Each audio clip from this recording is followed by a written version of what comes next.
Platform adalah fondasi yang akan menjadi acuan sebuah program. Program tanpa platform maka akan menjadi rapuh karena tidak bisa bersinergi dengan lainnya. Dalam bernegara, platform ini disebut Grand Plan. Misalnya, zaman Pak Harto dulu ada Repelita, rencana pembangunan 5 tahun. Dari Repelita 1 sampai Repelita 6, sambung menyambung selama 30 tahun. Itu contoh platform. Kalau infrastruktur itu bukan platform, itu program. Infrastruktur itu bagian dari platform. Itu seharusnya. Atau kita beri contoh platform Amerika yang foreign policy-nya tidak pernah berubah sejak tahun 1940-an. Kennan Policy, sebuah kebijakan Menteri Luar Negeri Amerika atau State Secretary-nya yang bernama George F. Kennan, mengatakan bahwa penduduk Amerika adalah 5,6% penduduk dunia pada saat itu tahun 40-an. Dan sampai saat ini juga 5,6% kira-kira penduduk Amerika. Dan pada saat itu, mereka ingin menguasai atau sudah menguasai 54% kekayaan dunia. Ini kata-kata penting dari Kennan. We want to keep it that way forever.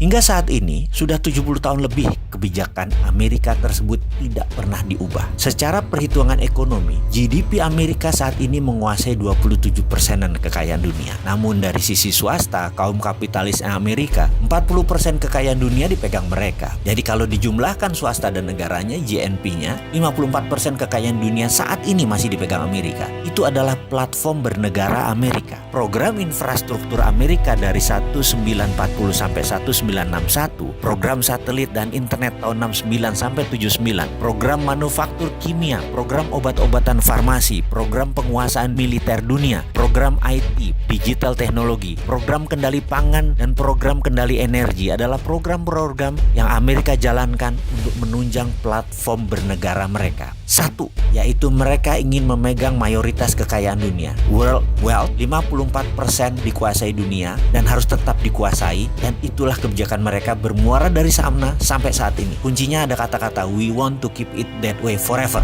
tersebut. Apa yang bisa Indonesia ambil contoh? Bagaimana kalau Indonesia membuat platform misalnya 10% pertumbuhan GDP nasional atau GDP per kapitanya menjadi $10.000 per kapita dalam 10 tahun. Indonesia tahun 2030 menjadi negara nomor 5 terkaya di dunia. Dengan platform itu, dengan GBHN tersebut, maka program dan SDM-nya harus disiapkan ke arah sana. Dengan platform seperti itu, Indonesia harus menyiapkan SDM, para menteri dan pejabat sebagai operator penggeraknya adalah harus orang-orang pilihan dan orang-orang kompeten. Terkadang saya batin, mungkinkah jabatan kementerian dan jabatan posisi strategis lembaga negara diisi oleh para politikus yang hanya bagi-bagi kekuasaan konsolidasi? Bisakah dengan cara itu mendapatkan 10% pertumbuhan per tahun? Bisakah dalam 10 tahun GDP per kapitanya jadi 10.000? Rasanya sulit ya. Bener ya? Kalau tim bola kita analogikan untuk mempersiapkan pertumbuhan 10%. Mana Lionel Messi-nya? Mana Suarez-nya? Mana kipernya? De Gea-nya mana? Masa diisi politikus sih? Apalagi diisi oleh mereka yang akan menari untuk menjadi pemimpin 2004. Pasti nggak kerja. Ini saran loh. Kalau kita ingin 10%